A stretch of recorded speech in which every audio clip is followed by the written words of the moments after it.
대한민국 뉴스들에 대한 공정한 시선, 법률 시사 토크 이슈 프리즘. 안녕하세요, 전혜원입니다. 먼저 한 주간 있었던 이슈들부터 만나보겠습니다.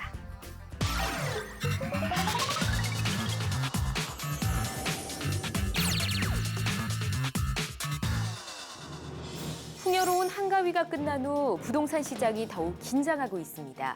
정부가 향후 부동산 시장의 향방을 가늠할 수 있는 추가 부동산 대책을 추석 이후 잇따라 발표할 것을 예고했었지요. 그래서인지 최근 부동산 시장에 긴장감이 맴돌고 있습니다. 전문가들에 따르면 우선 이달 중순 가계부채 종합대책과 이달 말 주거복지 로드맵이 예고돼 있는데요. 이번 대책에는 금융규제와 다주택자들의 임대주택 등록을 유도하기 위한 방안 등이 담길 예정인데다가 예고된 정책 외에 추가 규제가 나올 가능성도 있어 부동산 시장에 부담으로 작용할 가능성이 높다는 목소리가 나오고 있습니다. 여야 이견으로 수차례 불발됐던 선거구제 개편 논의에 속도가 붙고 있습니다. 정치권의 오랜 화두 중 하나였던 선거구제 개편을 두고 국민의당과 정의당이 적극적으로 나서고 이에 더불어민주당이 호응하는 입장을 취하며 선거구제 개편 이슈에 속도가 붙고 있습니다. 이들 정당은 승자 독식에 가까운 현행 선거제도를 바꿔야 한다며 대체적으로 중대 선거구제나 연동형 비례대표제 도입에 공감을 표시하고 있는데요. 하지만 현실적 셈법에 따른 자유한국당의 반대 입장이 분명해 실현 가능성은 아직 불투명해 보입니다. 과거 높은 재범률 때문에 솜방망이 처벌에 대한 문제가 제기돼 왔던 음주운전. 하지만 그 말도 옛말이 된 듯합니다. 5일 국회 법제사법위원회 박주민 의원이 대법원으로부터 제출받은 음주운전 사건 처리 현황 결과에 따르면 지난 5년간 음주운전으로 벌금형을 선고받은 사람은 3분의 2로 줄어든 반면 실형과 집행유예를 선고받은 사람은 각각 2배 이상 늘어난 것으로 조사됐습니다. 이는 음주운전에 대한 사회적 비판 여론이 거세지면서 처벌 역시 강화된 것으로 보이는데요. 자신은 물론 타인과 그들의 가족에게까지 씻을 수 없는 상처를 주는 음주운전은 실수가 아닌 범죄라는 사실 절대 잊지 마시길 바랍니다. 어린이들을 교통사고의 위험으로부터 지키기 위한 안전 시스템 중 하나인 스쿨존. 그런데 이 스쿨존의 실효성과 관리가 허술하다는 지적이 나오고 있습니다. 지난 5일 국회 행정안전위원회 소속 박남춘 의원이 경찰청으로부터 제출받은 자료에 따르면 올해 6월 기준으로 전국의 스쿨존 16,456곳 가운데 과속 단속 장비가 설치된 곳은 332곳으로 전체의 2%에 불과하다는 믿기 힘든 결과가 나왔습니다. 더군다나 현행법상으로 스쿨존 구역 내에서는 자동차 주정차를 금지할 수 있고 운행 속도는 시속 30km 이내로 제한할 수 있지만 원활한 교통 소통을 위한다는 이유로 제한 속도가 시속 30km인 곳은 3분의 1 수준인 108곳에 불과한 반면 시속 50km 이상인 곳은 총 205곳으로 전체의 61.7%에 달했는데요. 사회적으로는 물론 교통 약자인 어린이들을 실질적으로 보호할 수 있는 대책 마련이 시급해 보입니다. 국정농단의 핵심 인물인 최순실 씨가 이번에는 모욕죄와 관련한 재판에 등장했습니다. 어떻게 된 일일까요? 최근 서울중앙지법은 직장 동료에게 진실이 밝혀졌으니 회사를 관둬라. 내가 최순실이냐라고 말해 모욕한 혐의로 기소된 김모 씨에게 벌금 150만 원을 선고했습니다. 법원 관계자는 상대방의 사회적 평가를 저하하는 표현을 할 때 모욕죄가 성립되는데 최근 관련 판결은 최순실이라는 단어가 그런 표현에 해당한다는 취지라고 설명했습니다. 지금까지 주간 브리핑이었습니다.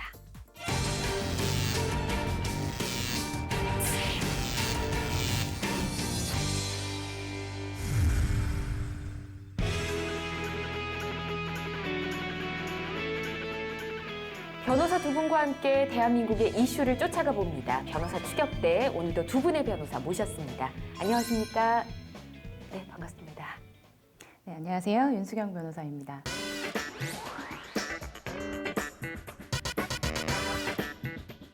안녕하세요. 고윤기 변호사입니다.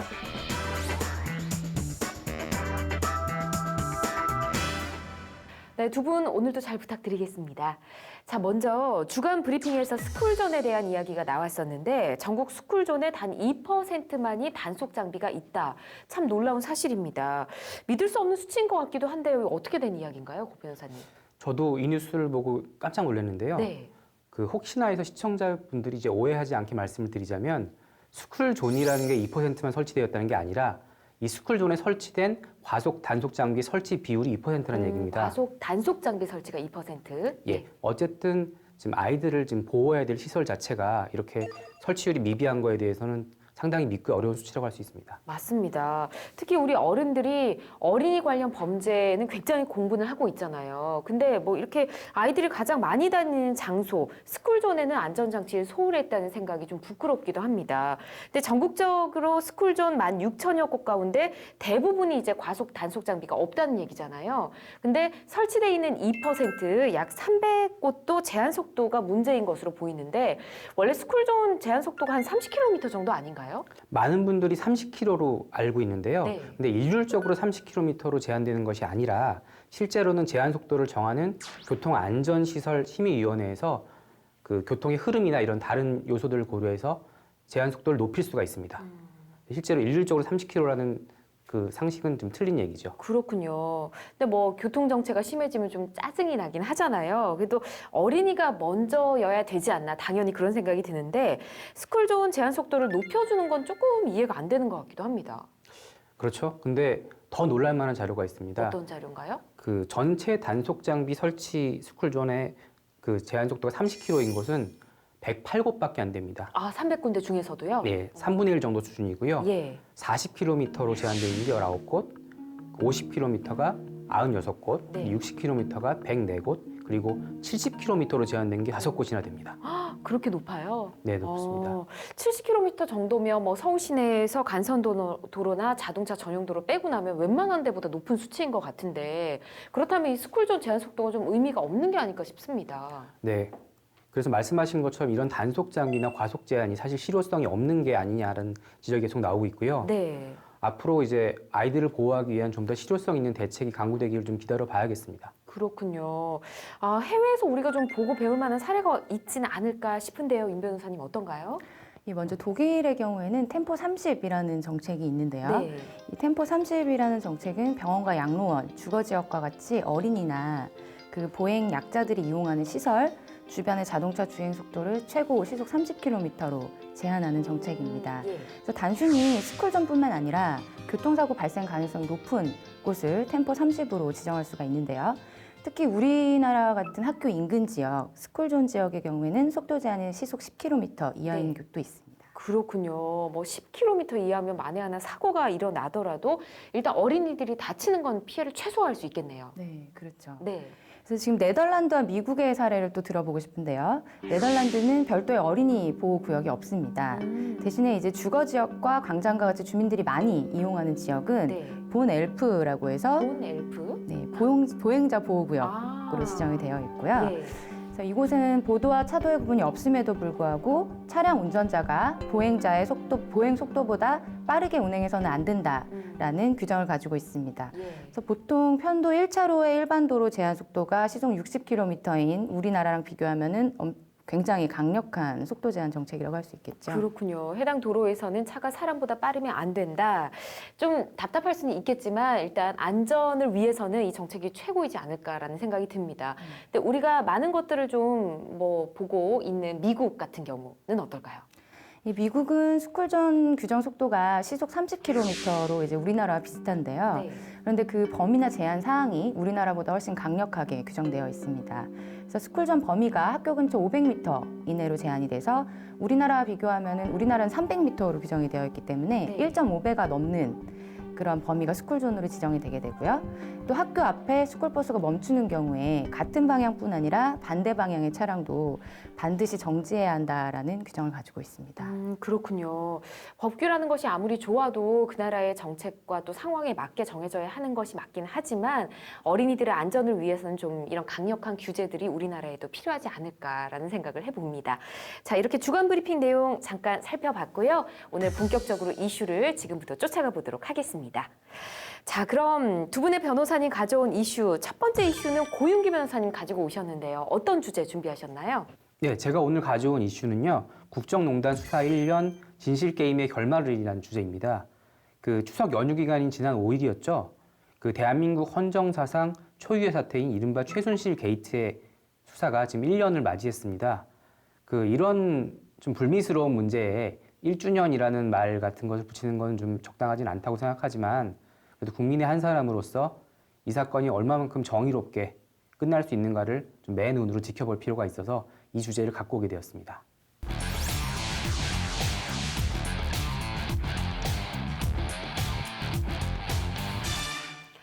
네, 사실 최순실 게이트가 1년 정도 됐다라는 것은 많은 국민들이 알고 계실 것 같은데 이게 지난해 10월 5일이라고 기억하시는 분들은 많이 없으실 것 같습니다. 화두가 된 게 사실 지난해 JTBC가 이 태블릿 PC를 보도한 10월 말경이어서 그때가 시작이다 이렇게 생각하시는 분들이 많을 것 같은데 근데 수사가 10월 5일에 시작이 됐더라고요. 예, 그렇습니다. 지난해 10월 5일에 그 서울중앙지검은 투기자본감시센터가 미르케이 스포츠재단의 그 청와대 비선실세 개입 의혹에 대해서 고발한 사건을 중앙지검 형사 8부로 배당하게 됩니다. 네. 그 고발장을 낸 지 6일 만에 배당한 것인데요. 그 날짜가 10월 5일입니다. 그렇군요. 형사 8부. 당시에는 이 사건이 이렇게 뭐 큰 파장을 불러일으킬지 아무도 몰랐었잖아요. 근데 검찰 안팎에서 사건 배당을 두고 말이 굉장히 많았다고요?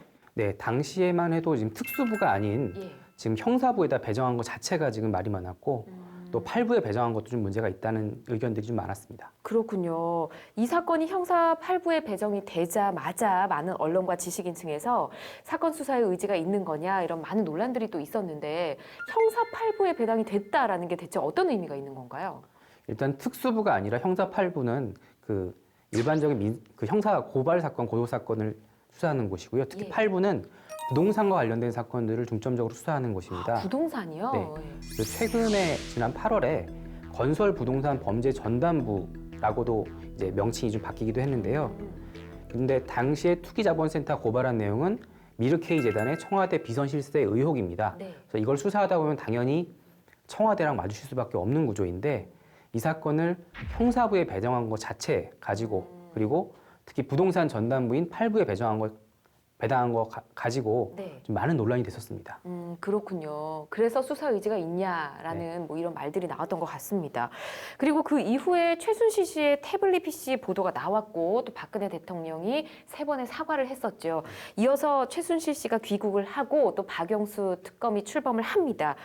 그의 이후의 사건에 대한 조사가 이루어지고 또 현재도 몇 가지 사안에 대해서 재판이 계속해서 이루어지고 있는데 현재 상황은 좀 어떻게 되고 있나요?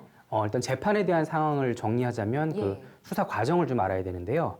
그동안 수사는 이제 국정농단 수사는 그 검찰이 이제 수사를 하던 부분이 있고 검찰에 이어받아서 특검팀이 수사하던 부분이 있습니다. 네, 두 개로 나눠서 이제 보면 네, 되겠네요. 먼저 검찰 수사 과정을 보면 12월에 박영수 특검팀이 출범하기 전까지 네. 그 추천맨이라고 불렸죠.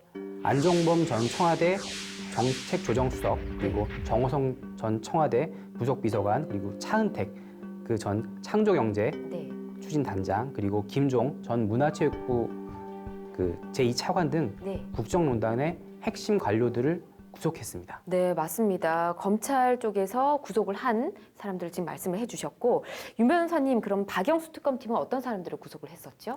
예, 이제 검찰로부터 칼날을 넘겨받은 박영수 특검팀은 2개월의 수사 기간 동안에 전현직 장차관급 인사만 5명을 구속했죠. 예.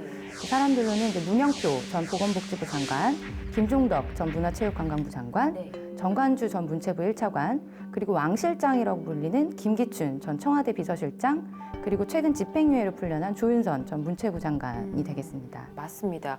그리고 박영수 특검은 사상 초유라고 할 수 있는 삼성전자 이재용 부회장을 구속하기도 했잖아요. 그래서 성역 없는 수사를 하고 있다라는 얘기를 듣기도 했는데 지금 이 시점에서 보면 국정농단 사건의 어떻게 보면 주인공들이라 할 수 있잖아요. 다 어떻게 보내고 있나요, 고 변호사님? 일단 원칙적으로 공휴일에는 그 면회나 체육 활동 이런 것들이 굉장히 제한됩니다. 아, 그렇군요. 그러다 보니까 이제 휴일이 길면 길수록 바깥 공기를 쐴 수 있는 시간도 점점 적어지고 줄어들고, 예. 면회 오는 사람도 없어지고 네. 그리고 추석 연휴가 끝나면 검찰이랑 이제 법정 공방을 또 본격적으로 시작해야 되는 시기가 왔기 때문에 예. 이런 점들 때문에 편안한 추석을 보냈을 거라고는 생각이 좀 안 듭니다. 아, 연휴가 길수록 좀 힘들었겠네요. 네. 일단은 연휴가 일단 마무리가 돼 갑니다. 되어 가고 또 이제 녹화 시점을 기준으로 봤을 때 이제 평상시로 돌아와야 하는데 중요한 일정들이 또 기다리고 있을 것 같습니다. 우선 가장 주목을 받는 것은 이제 박근혜 전 대통령에 대한 추가 구속 연장 네. 관련된 청문 절차가 이제 진행되는 것입니다. 맞습니다. 16일이 박근혜 대통령 구속기한 만료일이죠? 네, 맞습니다. 그래서 검찰에서 새로 구속영장을 발부해달라고 했습니다. 아, 근데 구속영장을 새로 발부하거나 연기를 하려면 이제 해당 필요성이 입증이 돼야 되는 걸로 알고 있는데요. 예, 검찰이 구속영장을 지금 새로 발부받으려고 하는 그 혐의 자체가 예. 1차 구속영장 청구 당시에 그러니까 수사 중이냐 이루 제어했던 부분이 있습니다. 네. SK 뇌물 사건이랑 롯데에 관련된 것들인데 아, 그때 혐의를 그거는 좀 빼놓고 했었던 거죠? 공소 사실에는 포함돼 있으나 아. 구속영장을 청구할 때는 그 사실은 좀 빠져 있었던 부분입니다. 네네네. 만약에 재판부에서 이 요청을 받아들인다면 최장 6개월까지 연장이 가능합니다. 그렇군요. 보도들을 많이 접해서 이미 아시고 계시겠지만 박근혜 대통령 구속기한이 늘어나는 것을 본인은 받아들이기 좀 힘들지 않겠습니까? 네, 그렇죠. 아무래도. 네, 그렇기 때문에 변호인단이 굉장히 바빠질 것 같은데 유영하 변호사가 가장 바빠지겠죠? 아무래도 그렇죠. 그래서 최근 서울 성모병원에서 예. 진단서와 진료 기록 등을 발급받은 것으로 지금 확인이 되었습니다. 박근혜 대통령이 재판을 받는 도중에 2번 병원을 찾았더라고요. 7월 28일과 8월 30일 2번에 걸쳐 병원을 찾았는데 검사 결과가 건강에 큰 이상이 없다라는 결론이 나왔습니다. 뭐 노화에 의한 것이다. 뭐 이런 결론들을 받은 걸로 알고 있는데 구속영장 발부에 어떤 큰 영향이 있을까요? 그래서 당시 병원 측 설명을 보면 이제 어떤 질병이 아니라 일단 노화로 인한 것이다라는 이야기가 나왔고요. 예. 어쨌든 뭐 그 진료 기록 결과에 따라서 변호인단은 구속영장 그 연장 청구를 기각하는 중요한 자료로 사용할 것은 분명합니다. 아, 그래요. 윤 변호사님은 어떻게 생각하세요? 네, 이제 우리 형사소송법상 이제 불구속 수사의 원칙이 있지 않습니까? 그래서 이제 구속 수사는 기본권 제한에 있어서 헌법상 과잉금지 원칙을 반드시 지켜야 한다라는 내용인데요. 네. 그래서 이제 수사 목적을 달성하기 위해서 필요 최소한의 한도를 이제 지켜야 한다라는 원칙인데, 그래서 우리 법원의 경우에 이제 박 전 대통령의 경우에도 뭐 한편으로는 지금까지 이루어진 뭐 검찰의 증거 수집이나 네. 수사 상황에 따라서 형사소송법 제70조에서 규정하고 있는 이제 주거 부정, 증거인멸, 도주 우려 이런 것들을 고려하고요. 다른 한편으로는 또 박 전 대통령 역시 피고인의 권리 보호 측면에서 고려를 해서 법리적으로 잘 판단을 하리라고 생각을 하고 있습니다. 네. 우선 저희가 지켜볼 내용이 박근혜 전 대통령의 구속기한이 연장되느냐 마느냐 요 하나를 살펴봐야 할 것 같고요. 자, 그럼 최순실 씨는 어떨까요? 어떤 이슈가 있는지 윤 변호사님? 알려진 바에 따르면 비선 실세로 주목되고 있는 최순실 씨는 최근에 재판부에 독촉을 시작했다라고 하는데요. 어떤 독촉일까요? 그 이제 최순실 씨의 경우에는 독일에서 귀국하자마자 네. 긴급 체포가 됐잖아요. 아, 그렇죠. 그래서 그 날짜가 이제 10월 31일이었고요. 그래서 지금 1년 가까이 수감 생활을 하고 있기 때문에 그 국정농단 주역들 가운데서는 가장 장기간 지금 복역을 하고 있는 상태입니다. 제일 힘들 가능성이 크네요. 예. 그래서 지금 이제 신체 피로와 스트레스를 많이 호소를 하고 있다라고 하고요. 예. 그리고 이제 딸 정유라 씨에 대한 걱정도 많이 하고 있다고 합니다. 그렇군요. 근데 뭐 정유라 씨 같은 경우는 삼성 이재용 부회장 재판에서 엄마인 최순실 씨한테 어떻게 보면 치명타를 날린 거나 마찬가지잖아요. 관계가 안 좋지 않을까요? 어떤가요? 예, 뭐 그렇기는 해도 또 모녀간의 정은 또 어쩔 수가 없는 것 같아요. 그래서 당초 최 씨는 이제 딸과 인연을 끊겠다라고 말할 정도로 경로했었는데 네. 지금은 또 다시 딸을 그리워하고 그 손자에 대한 그 걱정 역시 무척이나 크다고 합니다. 그렇군요. 알겠습니다. 이렇게 1심 선고 혹은 구속 여부 계속될 것인가 모두의 시선이 집중되고 있는 가운데 항소를 준비하는 사람들도 있습니다. 왕 실장과 왕의 여자라고 불렸었죠. 김기춘 전 비서실장, 조윤선 전 문체부 장관. 이 두 분은 어떻게 하고 있을까요? 이제 김기춘 전 대통령 비서실장과 조윤선 전 문체부 장관은 이제 가까운 시일 내에 항소심이 시작될 예정입니다. 네. 오는 17일부터 항소심 재판이 시작되는데요. 이제 아시다시피 두 분은 이제 그 문화예술계 블랙리스트 사건 1심에서 각각 김기춘 전 비서실장의 경우에는 실형, 징역 3년을 받았고요. 네. 조윤선 전 문체부 장관은 집행유예를 선고받았었죠. 그렇죠. 그래서 이에 대해서 김기춘 전 실장은 굉장히 충격을 받았다고 해요. 그래요? 그래서 심장이 언제 멎을지 모르겠다, 불안에 떨고 예. 있다라고 하면서 건강 악화를 줄곧 호소해오고 있습니다. 그리고 이제 항소이유서를 또 뒤늦게 제출하지 않았습니까? 네. 그래서 항소 기각이 되지 않느냐라는 우려들이 있었는데 그 재판부가 직권 조사로 심리를 진행하기로 해서 어찌됐든 항소심이 진행됩니다. 뭐 본인 심정보다 국민의 심장이 더 지금 폭격을 맞은 상태긴 하잖아요. 자, 그렇다면 집행유예를 풀려난 조윤선 전 장관 경우는 어떻게 하고 있을까요? 이 조윤선 전 장관은 집행유예를 풀려났지만 이제 또 다른 위기가 찾아왔어요. 예. 어떤 위기죠? 그래서 그 화이트리스트라고 이제 화이트리스트 그렇죠. 의혹이 다시 블랙리스트 반대로 해서 불거지고 있죠. 화이트리스트가 있다라는 의견들이 많이 나왔었죠. 네. 예. 그래서 이제 검찰이 해당 사건에 조윤선 전 장관의 관련성이 짙은 것으로 보고 있고요. 예. 그 박근혜 정부에서 특정 단체 활동비 지원을 주도한 곳이 바로 청와대 정무수석실이었는데 네. 그 지원 기간과 조윤선 전 장관의 정무수석 재임 기간이 겹치고 있는데요. 이것 때문에 검찰은 조윤선 전 장관에게 출국 금지 조치를 하고 조만간 소환하기로 했는데요. 네. 이것이 이제 구속영장을 청구하려는 수순이 아니냐라는 법조계 해석이 있습니다. 조윤선 전 장관은 지금 마음이 많이 복잡할 것 같습니다. 네. 그리고 또 하나 큰 항소심이 남아 있습니다. 이재용 부회장에 대한 항소심 이제 곧 또 시작일 것 같은데 고 변호사님 어떤 내용일까요? 네, 오늘 녹화일을 기준으로 3일 뒤인 12일부터 이제 1심에서 징역 5년을 선고받고 항소한 이재용 부회장에 대한 항소심이 시작되는데요. 네. 많은 사람들이 예상하는 것처럼 아주 뜨겁게 법정을 달굴 것으로 지금 예상이 되고 있습니다. 그렇군요. 가장 궁금한 게 과연 어떤 쟁점들로 싸울 것인가 하는 내용이거든요. 뭐 여러 가지가 있겠지만 법조계에서는 이제 정유라 승마 코치의 증인 채택이 좀 집중적으로 다룰 것으로 보고 있는 견해들이 좀 있고요. 네. 이재용 부회장 측은 특히 1심 때 유죄가 인정된 정유라의 승마 훈련 비용 지원 부분이 무죄라는 것을 밝혀내는 데 주력할 것으로 좀 판단됩니다. 어떤 이유가 있을까요? 어떻게 보면 해당 부분이 이재용 부회장을 유죄로 판단하는 데 가장 큰 역할을 했다고 보고요. 예. 그래서 이재용 부회장 측은 정유라에게 준 돈이 올림픽 대비 승마 훈련 프로그램에 대한 정당한 지원이라고 주장을 해왔습니다. 그리고 한편으로는 박근혜 전 대통령이 독대할 때 네. 좀 강압적인 분위기를 조성했다 이런 얘기들도 하고 있고요. 그렇다면 뭐 우리는 뇌물 공여자가 아니라 권력에 의한 피해자다라는 주장을 계속 하고 있다고 생각해도 되는 거네요. 네, 그렇습니다. 또 이재용 부회장은 실제 지원을 했는지는 자기는 잘 몰랐으며 그리고 경영권 승계 작업 자체가 존재하지 않는다고 계속 주장을 해왔습니다. 네. 그래서 뇌물을 주고 받을 대가가 없었다는 그 취지의 주장을 계속 해오고 있습니다. 그리고 1심 판결이 끝나고 많은 언론과 정치가들 사이에서 논쟁을 벌인 단어가 있었습니다. 묵시적 청탁이란 단어였는데 깔끔하게 이해가 안 되는 표현이 뇌물죄에 있어서 혹시 삼성 측에 유리하게 적용되는 게 아니냐라는 이야기들이 굉장히 많았는데 이 부분 고 변호사님 어떻게 예측을 해볼 수가 있을까요? 그 해당 부분에 대해서는 이렇게 논란이 많은 만큼 네. 아직까지는 해석이 좀 분분합니다. 예. 그 말씀하신 거랑 좀 다르게 당시 1심 담당 재판부였던 서울중앙지법 형사 27부는 그 뇌물죄 유무에 대해서 좀 높은 잣대를 적용했다는 그런 견해들도 있습니다. 그래요? 어떤 이유에서 그럴까요? 왜냐하면 그 정 씨의 승마 훈련 비용 그 지원 부분은 단순 뇌물죄로 보통 이제 포섭이 되는 부분인데 네. 단순 뇌물죄 같은 경우는 제3자 뇌물 공여죄랑 달리 부정한 청탁이 요건이 아닙니다.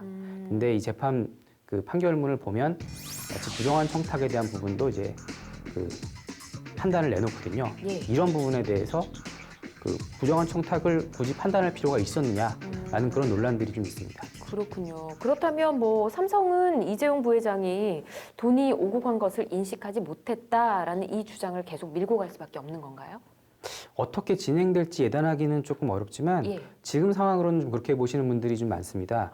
그리고 이제 반대로 1심 재판부가 이재용 부회장의 승계 작업을 포괄적 현안이라고 이제 판단한 부분이 있는데 네.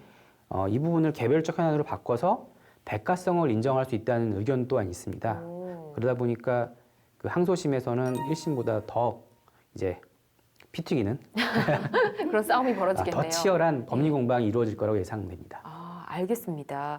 지금 말씀해주신 쟁점 외에도 많은 쟁점들이 또 있을 것 같은데요. 윤 변호사님 또 어떤 것들이 있을까요? 예, 이제 단순 뇌물죄 외에도 이재용 부회장의 혐의 중에 이제 재단 출연금, 재산 부계 도피도 주요 쟁점으로 떠오를 것으로 예상되는데요. 네. 지금 이 대목에 있어서는 박영수 특검 측이 1심 판결에 불복해서 항소를 한 부분입니다. 그래서 이 부분이 항소심에서 무죄가 나올지가 주목되고 있습니다. 그렇군요. 또 한국 동계스포츠 영재센터 지원, 또 미르K 스포츠재단에 대한 출연금 납부, 이게 모두 제3자 뇌물죄가 적용이 됐었잖아요. 네. 이 부분은 어떤가요? 제3자 뇌물죄는 이제 뇌물 수수자와 공여자 간에 부정한 청탁이 있어야만 성립하는 범죄입니다. 네.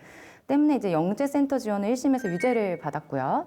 재산 출연금은 무죄를 받았었는데요. 그 무죄를 받았던 이유가 그 재단 출연금은 청와대 주도로 강압적인 측면이 있었다. 강제였다. 예. 그리고 다른 기업들도 역시 재단 출연금을 냈는데 네. 삼성만 대가 관계가 있다라고 보는 것은 무리가 있다라고 네. 하는 것이 이제 재판부의 판단이었고요. 예. 그렇지만 이제 특검은 이 역시 재단 출연금 역시 유죄라는 입장을 취하고 있기 때문에 항소심에서 역시 크게 다툴 쟁점으로 보입니다. 그렇군요. 알겠습니다. 국정농단이 정말 상상하지도 못했던 사건이었던 만큼 관련된 인물도 많고 재판도 많고 쟁점도 굉장히 많다는 생각이 듭니다. 자, 이렇게 수사 1년을 맞이한 시점에서 주요 인물들이 수사를 받고 있음에도 불구하고 또 다른 의혹들이 계속해서 나오고 있잖아요. 새롭게 떠오른 의혹도 굉장히 많은데 고 변호사님 어떤 것들이 있을까요? 아까 잠깐 이야기 나오긴 했는데요. 예. 그 최근 서울중앙지검 특수 3부가 수사 중인 그 박근혜 정부 시절에 관제 시위를 지원한 의혹, 이른바 화이트리스트에 대한 게 있습니다. 예, 사실 블랙리스트라는 단어 우리 너무 익숙하잖아요, 이제. 그와 관련해서 최근에 화이트리스트라는 단어가 또 언론에 많이 오르내리고 있습니다. 근데 박근혜 정부가 아닌 이명박 정부 시절 이야기와도 좀 겹치는 부분이 있잖아요. 좀 헷갈리는 부분이 있는데 화이트리스트 관련 의혹들 어떤 것들이 있을까요? 이번 이 화이트리스트 의혹은요.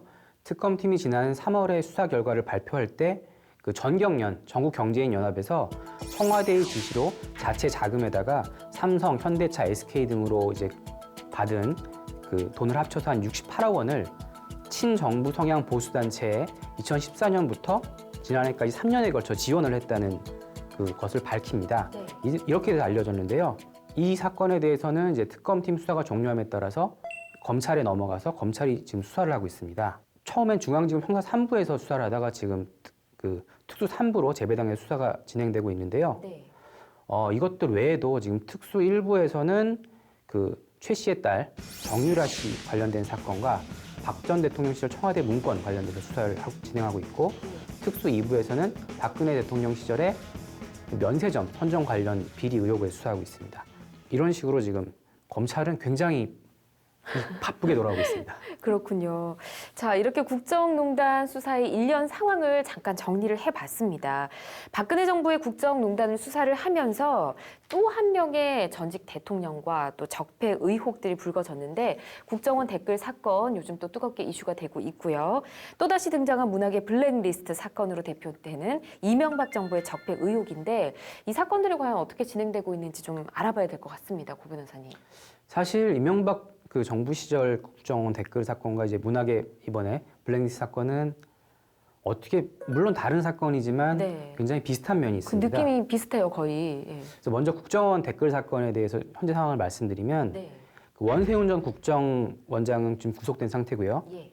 그다음에 민간인을 동원한 국가정보원의 댓글 부대 운영 당시에 핵심 간부였던 그 민병주 전 심리전단장은 지금 국정원 예산을 좀 목적외로 사용한 혐의로 네. 구속 기소된 상태입니다. 예. 앞으로 수사가 어디까지 진행되냐를 좀 지켜봐야 될 겁니다. 알겠습니다. 또 박근혜 전 대통령 시절의 블랙리스트와 이명박 전 대통령 시절의 블랙리스트가 또 다른 문제이기 때문에 이 문제를 좀 알아보도록 할게요. 이명박 전 대통령 시절의 문학의 블랙리스트 사건 어떻게 진행되고 있나요? 예, 이제 문학의 블랙리스트와 관련해서는 이제 관련자들이 소환에 응하면서 조사가 진행되고 있는데요. 예. 문성근, 김미화, 김여진 씨 등이 조사를 받았고요. 또 이것과 함께 박원순 시장이 이명박 전 대통령을 고발했지 않습니까? 그리고 최근에는 일산시장인 최성 시장도 이명박 전 대통령과 전 원세훈 전 국정원장을 상대로 고발장을 제출한 바가 있습니다. 그렇군요. 그래서 이 사건 역시도 앞으로 진행될 검찰의 조사 결과를 지켜봐야 할 듯합니다. 추석 연휴 이후에 저희가 지켜봐야 될 쟁점들이 굉장히 많은 것 같습니다. 저희가 말씀드린 내용을 하나하나 좀 집중적으로 봐주시면 좋을 것 같고요. 이런 국정원 댓글 사건과 문학의 블랙리스트 사건 수사하는 것을 두고 적폐청산이다, 정치적 보복이다 말들이 굉장히 많습니다. 법적인 시각에서 보면 두 분은 어떻게 생각하실지 참 궁금한데요. 고 변호사님 먼저 들어볼까요? 저도 뭐 지금 나와 있는 의혹에 대해서는 당연히 수사가 필요한 상황이라고 생각이 되고요. 네. 이제 오랫동안 묵혀왔던 일인 만큼 이번에 좀 잘 털고 앞으로 이런 일이 생기지 않도록 제대로 수사를 하는 것이 좀 필요하다고 생각하고 있습니다. 알겠습니다. 윤 변호사님 어떻게 보세요? 이제 적폐청산이라는 것은 이제 과거의 잘못된 부분, 이제 범법 행위를 바로잡아야 된다라는 의미가 아니겠습니까? 네. 근데 이제 시기가 언제가 됐든 범법 행위가 있으면 그에 마땅한 처벌이 따르는 것이 바람직하다고 생각합니다. 그런데 이 과정에서 뭐 정치적 공세가 지나치다던가 검찰이 과잉 수사를 함으로 인해서 그 본질이 흐려져서 정치적 보복으로 엇나가는 일은 없어야 되지 않나라는 생각을 하고 있습니다. 알겠습니다. 두 분 모두 뭐 일단은 바른 쪽으로 방향을 잡아야 된다 이렇게 말씀해 주신 것 같고요. 국정농단 수사 1년 진실게임의 결말은 이라는 주제로 이야기를 나눠봤는데 두 분 촌철살인 한마디 어떤 내용 써주실지 궁금하네요. 써주십시오. 네, 변호사 두 분의 촌철살인 한마디 보겠습니다. 먼저 이번 이슈를 준비하신 고 변호사님부터 보도록 할까요? 저는 사필 규정이라는 말을 가져왔는데요. 네. 참 이런 사건들을 보면서 참 우여곡절도 많고 앞으로 이제 상당한 기간 동안 말들이 많을 겁니다. 그렇지만 결국은 순리대로 돌아갈 것이라고 생각을 하고 있습니다. 그래서 사필 규정이라는 말을 촌철살인의 말로 가져왔습니다. 네, 잘 알겠습니다. 변호사님이랑도 잘 어울리시는 것 같아요. 네. 자, 윤 변호사님은 어떤 내용 쓰셨죠? 저는 이제 진정한 법치, 그래서 만민은 법 앞에 평등하다라는 내용을 적어봤는데요. 네. 이제 법은 신분이 귀한 사람에게 아부하지 않고 그리고 먹줄은 구분 모양에 따라 사용하지 않는다라는 내용의 또 같은 구절이 있는데요. 네. 법의 형평성과 공정성이 중요하다는 내용일 텐데 이제 법의 잣대가 누구에게나 공평해서 진정한 법치가 실현되는 대한민국이 되기를 기대하는 마음에서 이렇게 적어봤습니다. 네, 두 분 모두 참 변호사다운 말씀을 해주신 것 같습니다. 정말 수사가 길어지고 또 많은 사람들이 얽혀 있는 만큼 우리 국민들이 모두가 공감할 수 있는 결론이 나올 수 있도록 재판 결과를 지켜보도록 하겠습니다. 자, 첫 번째 이슈 여기서 마무리를 하고요. 두 번째 이슈 만나봅니다.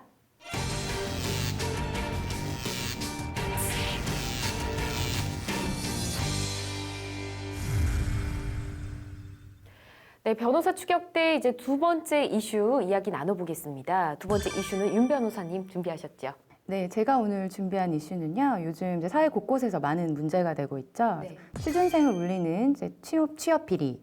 그래서 취준생 스펙보다 성적보다 강한 전화 한 통. 이런 내용들이 이제 취준생들을 분노케 하고 있는데요. 취준생들을 분노케 하고 또 두 번 울리는 채용 비리 사건들에 대해서 이야기해 볼까 합니다.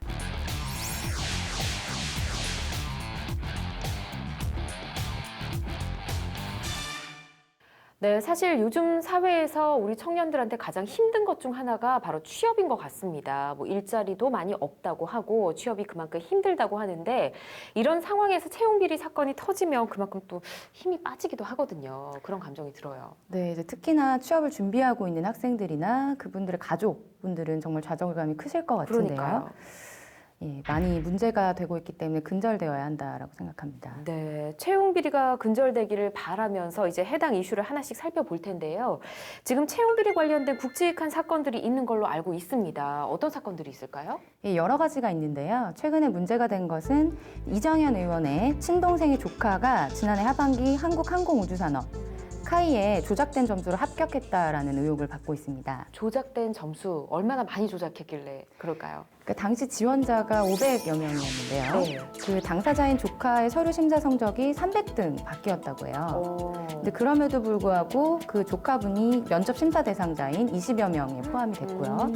거기서도 실제 성적보다 높은 점수를 받아서 최종 합격자인 6명에 포함이 됐다고 합니다. 점수가 너무 심하게 조작된 것 같은데요. 일단 해당 사건에 대한 조사가 지금 어떻게 이루어지고 있을까요?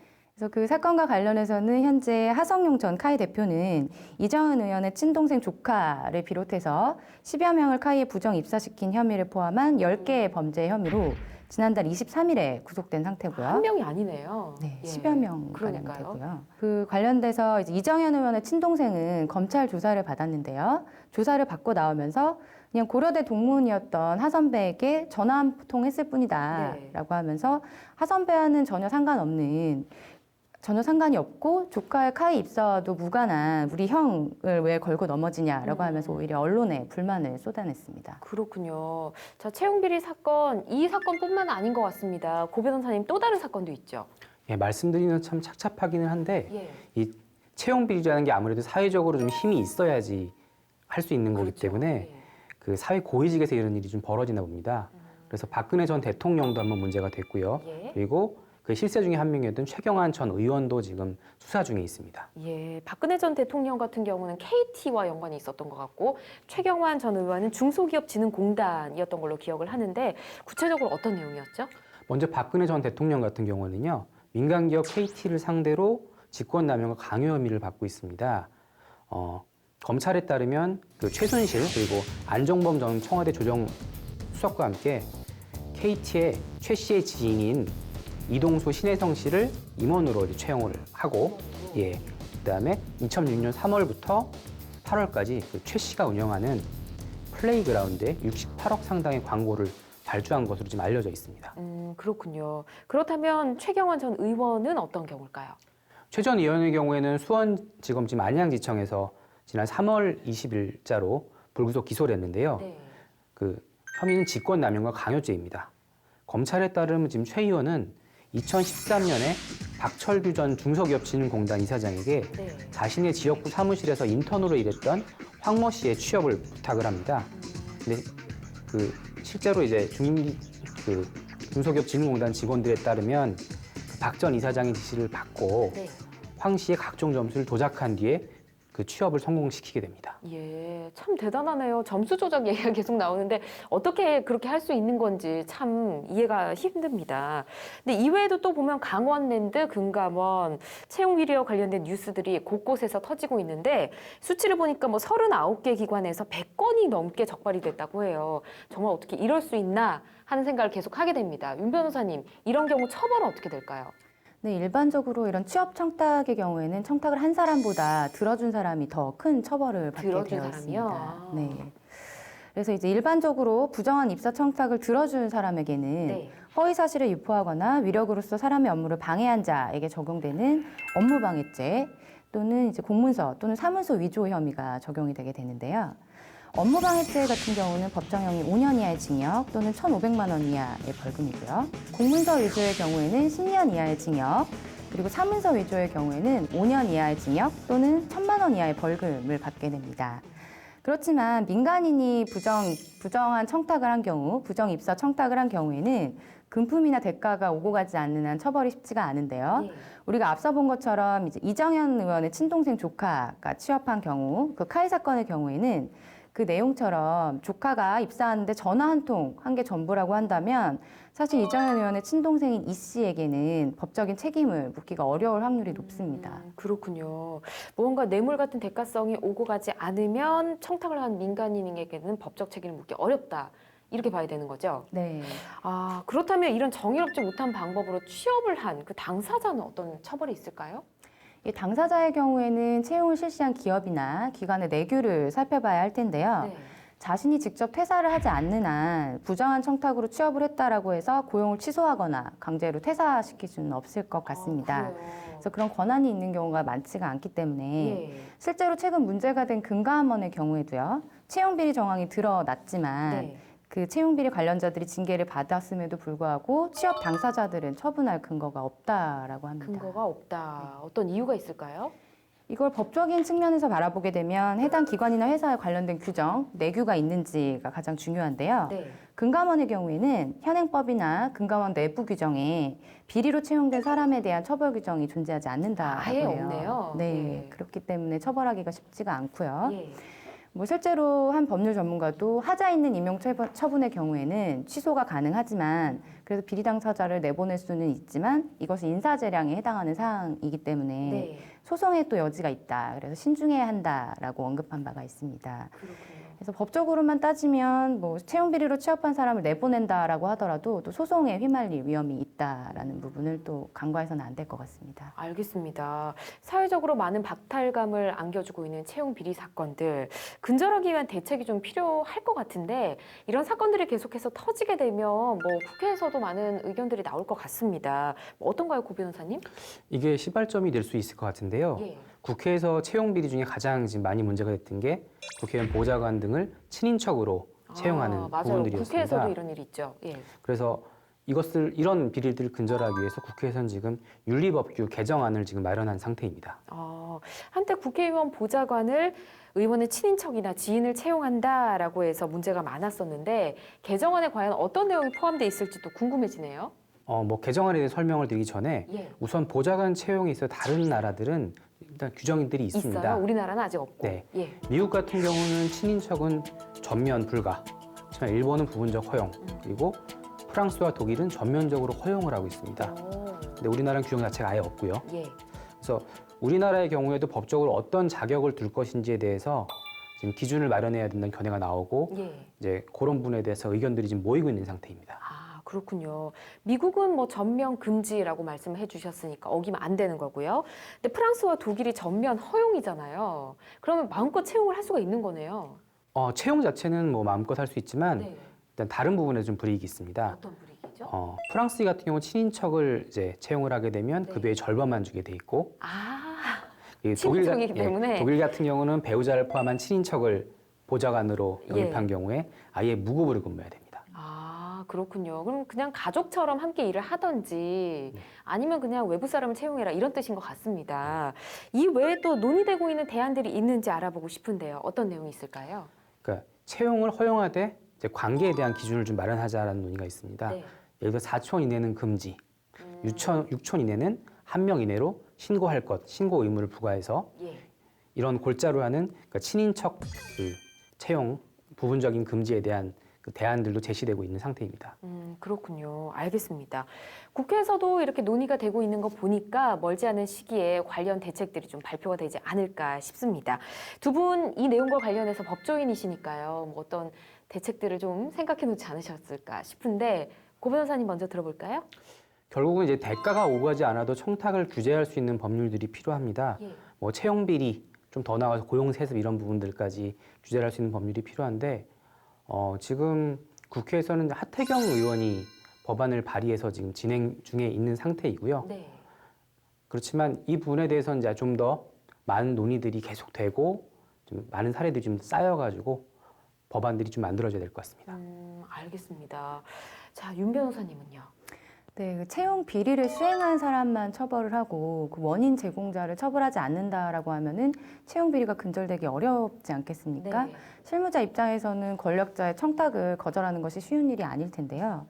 현실적으로 그 채용 비리를 유발한 사람, 채용 비리 유발자에 대해서 처벌 방안이 좀 고려될 필요가 있다라고 생각합니다. 알겠습니다. 말씀해주신 내용들도 그렇고요. 지금까지 우리가 나눈 내용들로 봤을 때 관련 법안이 없는 경우도 있었고, 그래서 이 채용 비리 관련 법들이 강력하게 만들어져서 모든 채용 비리들이 뿌리 뽑히기를 좀 바라봅니다. 일단 두 분 촌철살인 한마디도 어떤 내용 써주실지 궁금한데요. 자, 써주십시오. 네, 변호사 추격 때 두 번째 이슈, 취준생들을 두 번 울리는 채용 비리. 두 분 촌철살인 한마디 어떤 내용 쓰셨을까요? 윤 변호사님 볼까요? 예, 저는 이제 다들 잘 알고 계시겠지만 공명정대라고 적었는데요. 네. 뜻이 이제 마음이 공평하고 사심이 없으며 밝고 크다라는 의미가 될 텐데요. 최근에 벌어지고 있는 채용 비리 사건들은 어떻게 보면은 누군가의 인생을 빼앗는 그렇죠. 행위가 되지 않겠습니까? 그래서 많은 취업 준비생들을 허탈하게 하고 있는데요. 이미 우리 귀에는 너무나 익숙한 사자성어이지만 우리 사회 지도층들이 사회 고위층부터 솔선수범해서 이것을 좀 실천해야 될 필요가 있지 않나라고 생각합니다. 알겠습니다. 자, 그럼 고 변호사님은요? 저는 뭐 제가 하고 싶은 얘기를 좀 적었는데요. 네. 그 최근에 이제 이슈가 되고 있는 블라인드 채용 자체가 과연 공정한가 하는 문제를 좀 제기를 해봤습니다. 그래도 기준이 어느 정도 정해진 뭐 스펙이니 성적이니 하는 것들에 비해서 이 블라인드 채용에서 채용 비리가 발생할 확률이 훨씬 높다고 저는 생각을 하고 있고요. 앞서 금감원 사건 같은 경우도 그게 일정한 기준이 있는데 그 기준을 넘어서 채용을 한 것이 문제가 됐잖아요. 네. 근데 만약에 블라인드 채용이 정말로 이제 기준 없이 운영이 되면 이런 것들을 아예 통제를 못하는 사태가 올 수도 있습니다. 그래서 그 블라인드 채용에 대한 좀 주의를 환기하기 위해서 이 블라인드 채용 과연 공정한가라는 그 내용을 한번 적어봤습니다. 네, 맞는 말씀이신 것 같습니다. 특히나 요즘처럼 취업이 힘든 시기에 우리 취준생들을 올리는 이런 채용 비리 근절돼야 하는 게 맞다는 생각이 들고요. 두 분 말씀하신 것처럼 공정하게 채용을 해서 더 많은 우리 취업 준비생들이 웃을 수 있는 날이 오길 바라겠습니다. 함께해 주신 두 분 오늘 고맙습니다. 네, 법률적인 시선을 통한 원칙적인 시사 분석, 법률 시사 토크 이슈 프리즘. 오늘 준비한 순서는 여기까지고요. 저희 다음 시간에도 대한민국의 이슈와 함께 냉정한 시선으로 돌아오겠습니다. 시청해주신 여러분 고맙습니다.